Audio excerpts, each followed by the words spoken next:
नमो भगवते वासुदेवाय नमः। जय माता दी। दोस्तों आप सभी भक्तों का वैशाख मास महात्म्य कथा में बहुत बहुत स्वागत है। आपके अपने YouTube चैनल व्रत त्योहार कथाएं पर लगातार हर रोज मैं आपके साथ वैशाख मास महात्म्य शेयर कर रही हूं। तो अगर आप भी वैशाख मास में इन कथाओं का श्रवण कर रहे हैं तो आगे भी आपको सभी कथाएं मिलती रहेगी। देखिए, कथाएं उनके लिए भी श्रवण योग्य है जो कि वैशाख स्नान कर रहे हैं, नियमों का पालन कर रहे हैं, और उन भक्तों के लिए भी है जो वैशाख स्नान का और नियमों का पालन तो नहीं कर रहे हैं, लेकिन वैशाख मास में पुण्य फलों की प्राप्ति श्री हरि भगवान विष्णु और माता लक्ष्मी की कृपा प्राप्त करना चाहते हैं। तो एक बार फिर से सभी लोग भगवान श्री हरि विष्णु का ध्यान करके इस कथा का श्रवण करेंगे। ब्रह्मा जी का यमराज को समझाना और भगवान विष्णु का उन्हें वैशाख मास में भाग दिलाना। ब्रह्मा जी ने कहा, यमराज, तुमने क्या आश्चर्य देखा है? क्यों तुम्हें खेद हो रहा है? भगवान गोविंद को एक बार भी प्रणाम कर लिया जाए तो वह 100 अश्वमेध यज्ञों के अमृत स्नान के समान होता है। यज्ञ करने वाला तो पुनः इस संसार में जन्म लेता है, परंतु भगवान को किया हुआ प्रणाम पुनर्जन्म का हेतु नहीं बनता, मुक्ति की प्राप्ति करा देता है। जिसकी जिह्वा के अग्रभाग पर हरि ये 2 अक्षर विद्यमान हैं, उसको कुरुक्षेत्र तीर्थ के सेवन अथवा सरस्वती नदी के जल में स्नान करने से क्या लेना है? जो मृत्यु काल में भगवान विष्णु का स्मरण करता है वह अभक्ष्य भक्षण आदि से प्राप्त हुई पाप राशि का परित्याग करके भगवान विष्णु के सायुज्य को पाता है, क्योंकि भगवान विष्णु को अपना स्मरण बहुत ही प्रिय है। यमराज, इसी प्रकार वैशाख नामक मास भी भगवान विष्णु को प्रिय है, जिसके धर्म को श्रवण करने मात्र से मनुष्य सभी पापों से मुक्त हो जाता है। उसके अनुष्ठान में तत्पर रहने वाला मनुष्य यदि मुक्ति को प्राप्त हो तो उसके लिए कहना ही क्या है। वैशाख मास में भगवान पुरुषोत्तम के नाम और यश का गान किया जाता है, जिससे भगवान बहुत प्रसन्न होते हैं। पुरुषोत्तम श्रीहरि संपूर्ण जगत के स्वामी और हमारे जनक हैं।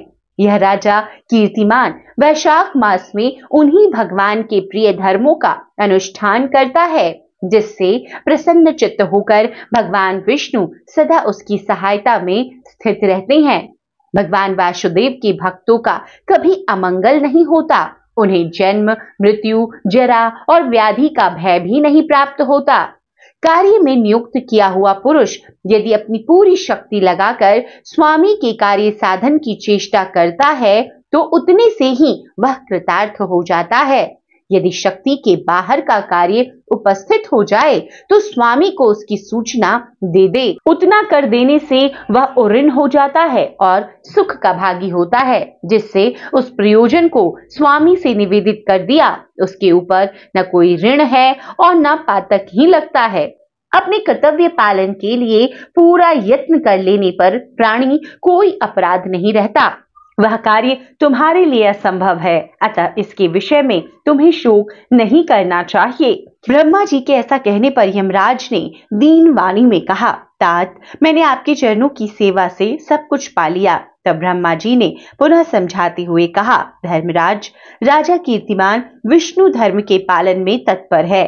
चलो हम लोग भगवान विष्णु के समीप चलें, उन्हें सब बात बताकर पीछे उनके कथनानुसार कार्य किया जाएगा। वे ही इस जगत के कर्ता, धर्म के रक्षक और नियामक हैं। इस प्रकार यमराज को आश्वासन देकर ब्रह्मा जी उनके साथ क्षीर सागर के तट पर गए। वहां उन्होंने सच्चिदानंद स्वरूप गुणातीत परमेश्वर विष्णु का स्तवन किया। ब्रह्मा जी की स्तुति से संतुष्ट होकर भगवान विष्णु वहां प्रकट हुए। यमराज और ब्रह्मा जी ने तुरंत ही उनके चरणों में मस्तक झुकाया। तब भगवान विष्णु ने मेघ के समान गंभीर वाणी में उन दोनों से कहा, तुम लोग यहाँ क्यों आए हो? ब्रह्मा जी ने कहा, प्रभु, आपके श्रेष्ठ भक्त राजा कीर्तिमान के शासन काल में सब मनुष्य वैशाख धर्म के पालन में संलग्न हो आपके अविनाशी पद को प्राप्त हो रहे हैं। इससे यमपुरी सूनी हो गई है। उनके ऐसा कहने पर भगवान विष्णु हंसते हुए बोले, मैं लक्ष्मी को त्याग दूंगा, अपने प्राण शरीर श्रीवत्स कौस्तुभ मणि, वैजयंती माला, श्वेत द्वीप, वैकुंठ धाम, क्षीर सागर, शेषनाग तथा गरुड़ जी को भी छोड़ दूंगा, परंतु अपने भक्त का त्याग नहीं कर सकूंगा, जिन्होंने मेरे लिए सब भोगों का त्याग करके अपना जीवन तक मुझे सौंप दिया है, जो मुझ में मन लगाकर मेरे स्वरूप हो गए हैं। उन महाभाग भक्तों को मैं कैसे त्याग सकता हूँ? राजा कीर्तिमान को इस पृथ्वी पर मैंने 10,000 वर्षों की आयु दी है, उसमें से 8,000 वर्ष तो बीत गए, शेष आयु और बीत जाने पर उसे मेरा सायुज्य प्राप्त होगा। उसके बाद पृथ्वी पर बेन नामक दुष्टात्मा राजा होगा, जो संपूर्ण वेदोक्त महाधर्मों का लोप कर देगा। उस समय वैशाख मास के धर्म भी छिन्न भिन्न हो जाएंगे। बेन अपनी पाप से भस्म हो जाएगा। तत्पश्चात मैं पृथ्वी होकर पुनः सब धर्मों का प्रचार करूंगा। उस समय लोगों में वैशाख मास के धर्म को भी प्रसिद्ध करूंगा। सहस्त्रों मनुष्यों में कोई ऐसा होता है जो मुझ में अपने मन प्राण अर्पित करके अपना सर्वस्व मुझे समर्पित कर दे और मेरा भक्त हो जाए। जो ऐसा होता है वही मेरे धर्मों का प्रचार करता है। इस वैशाख मास में भी वैशाख धर्म में तत्पर रहने वाले महात्मा पुरुषों तथा राजा के द्वारा समयानुसार तुम्हारे लिए भाग दिलाऊंगा। लोक में जो भी वैशाख मास का व्रत करेंगे वे तुम्हें भाग देने वाले होंगे। उनके वैशाख मास में बताए हुए महाधर्म के पालन में तुम कभी विघ्न न उपस्थित करना। यमराज को इस प्रकार का आश्वासन देकर भगवान विष्णु वहीं अंतर्ध्यान हो गए। ब्रह्मा जी भी अपने सेवकों के साथ सत्यलोक को चले गए। उनके बाद यमराज भी अपनी पुरी को पधारे।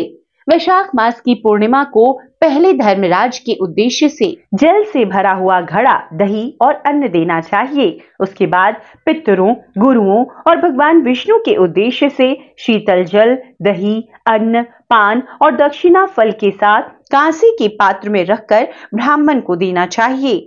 भगवान विष्णु की प्रिय प्रतिमा वैशाख मास की महात्म्य कथा सुनाने वाले दीन ब्राह्मण को देनी चाहिए। उस धर्म का वक्ता ब्राह्मण अपने धन से भी पूजित करना चाहिए।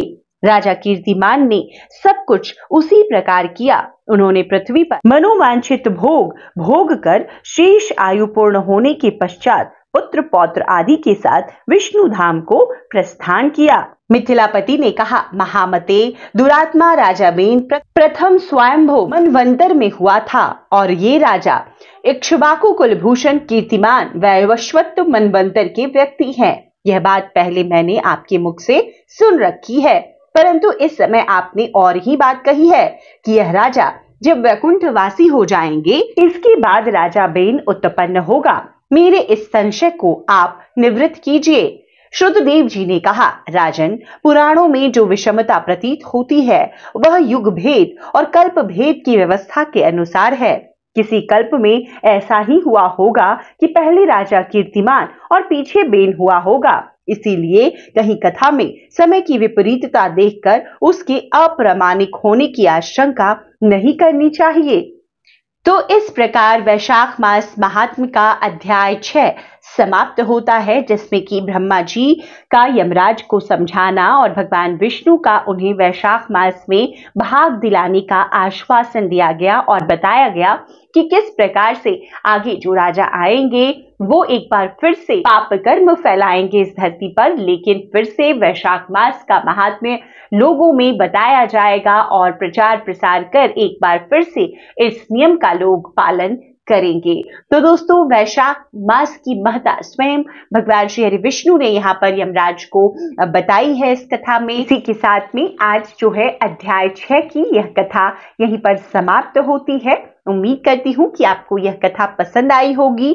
अगर आप भी वैशाख मास का स्नान कर रहे हैं तो इस कथा का श्रवण जरूर कीजिए। यह कथा सुबह ही आपको आपके अपने YouTube चैनल व्रत त्योहार कथाएं पर 6 बजे प्राप्त हो जाएगी, तो स्नान के तुरंत बाद ही आप इस कथा का श्रवण कर सकते हैं। वीडियो अगर पसंद आया हो तो लाइक जरूर कर दीजिएगा। चैनल पर पहली बार आए हैं, इस तरह की जानकारियां आपको भी अच्छी लगती है तो चैनल को कृपया कर सब्सक्राइब जरूर कर लें।